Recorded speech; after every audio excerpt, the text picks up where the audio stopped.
விருதுநகர் மாவட்டம் வத்ராயிருப்பு சுற்றுவட்டார பகுதிகளில் கோடை நெல் அறுவடை பணிகள் நடைபெற்று வரும் நிலையில் அரசு நெல் கொள்முதல் நிலையத்தை விரைவில் திறக்க விவசாயிகள் கோரிக்கை விடுத்துள்ளனர். இதுகுறித்து அப்பகுதி விவசாயிகளுடன் நமது செய்தியாளர் ஜெயிலானி நடத்திய கலந்துரையாடலை தற்போது பார்க்கலாம். மலையுடன் காணப்படக்கூடிய பகுதிதான் இந்த வத்திராயிருப்பு பகுதி. இந்த பகுதியில் அதிக அளவு விவசாயம் என்பது நடைபெற்று வருகிறது. குறிப்பாக தென்னை நெல் விவசாயம் என்பது பிரதானமாக நடைபெற்று வரக்கூடிய சூழ்நிலையில் கோடை நெல் நடவு பணிக்கு ஆயிரக்கணக்கான ஏக்கரில் நெல் விவசாயம் என்பது செய்யப்பட்டு தற்பொழுது அறுவடை பணிகள் என்பது நடைபெற்று வருகிறது. இந்த நிலையில் அறுவடை பணிகள் நடைபெற்று வரக்கூடிய சூழ்நிலையில் இன்னும் அரசு நெல் கொள்முதல் நிலையம் திறக்கப்படாததால் இப்போது விவசாயிகள் மிகுந்த சிரமத்திற்கு உள்ளாகி வருகின்றனர்.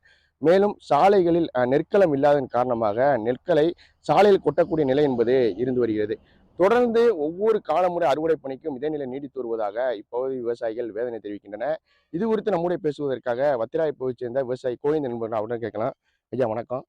தற்பொழுது நீங்கள் எந்த பகுதி ஒரு விவசாயத்தினுடைய சார்ந்திருக்கீங்க?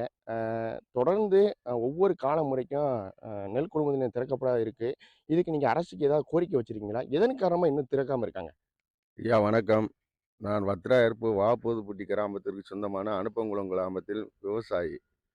தற்பொழுது நாங்கள் தொடர்ச்சியாக நெல் கொள்முதல் நிலையம் வேண்டும் என்று ஆரம்ப கட்டத்திலிருந்து போராடி தான் கொண்டு வர வேண்டிய நிலைமை இருக்கிறது. அதிகாரிகளுடைய மெத்தன போக்கு, அரசு அறிவிப்பு கொடுத்தாலும் அதிகாரிகளுடைய மெத்தன போக்கினால் விவசாயிகள் தனியாருக்கு நெல்லை கொள்முதல் செய்யக்கூடிய நிலைமை ஏற்படுகிறது. இதனால் தனியார் லாபம் அடைகிறார்கள், விவசாயிகள் நஷ்டமடைகிறார்கள். எனவே கோடை நெல் இப்பொழுது விவசாயம் அறுவடை தொடங்கிவிட்டு அறுவடை நடந்து கொண்டிருக்கிறது. அதிகாரிகள் மெத்தன போக்காக இருந்து கொண்டிருக்கிறார்கள். உடனடியாக நெல் கொள்முதல் நிலையத்தை இந்த வத்திராயிருப்பு தாலுகாவில் வத்திராயிருப்பு பகுதியில் உடனடியாக திறக்க வேண்டும் என்று இந்த நேரத்திலே அதிகாரிகளையும் மாவட்ட ஆட்சித் தலைவர் அவரையும் பணிவன்போடு கேட்டுக்கொள்கிறேன். இப்போ அது ஒரு புறம் இருக்கட்டும். நெற்கள் இல்லாதனால சாலையில் நெல்லை கொட்டுறாங்க. இதனால விபத்து ஏற்படுது. சாலையில் போக்குவரத்துக்கு இது பண்ணுது. இது குறித்து நீங்கள் அதிகாரிகிட்ட பேசுறீங்களா? நெல் கொள்முதல் நிலை களம் வேணும், குடோன்கள் வேண்டும் என்று சொல்லி மாவட்ட ஆட்சித்தலைவரிடம் பலமுறை மனுக்கள் கொடுக்கப்பட்டிருக்கிறது. அமைச்சர் பெருமகனார்களிடம் நேரடியாக மனுக்கள் விவசாயிகள் மூலமாக கொடுக்கப்பட்டிருக்கிறது. ஆனால் வத்திராயிருப்பு பகுதியில் நத்தப்பெரம்போக்கு இடங்கள் நிறையாக இருக்கிறது.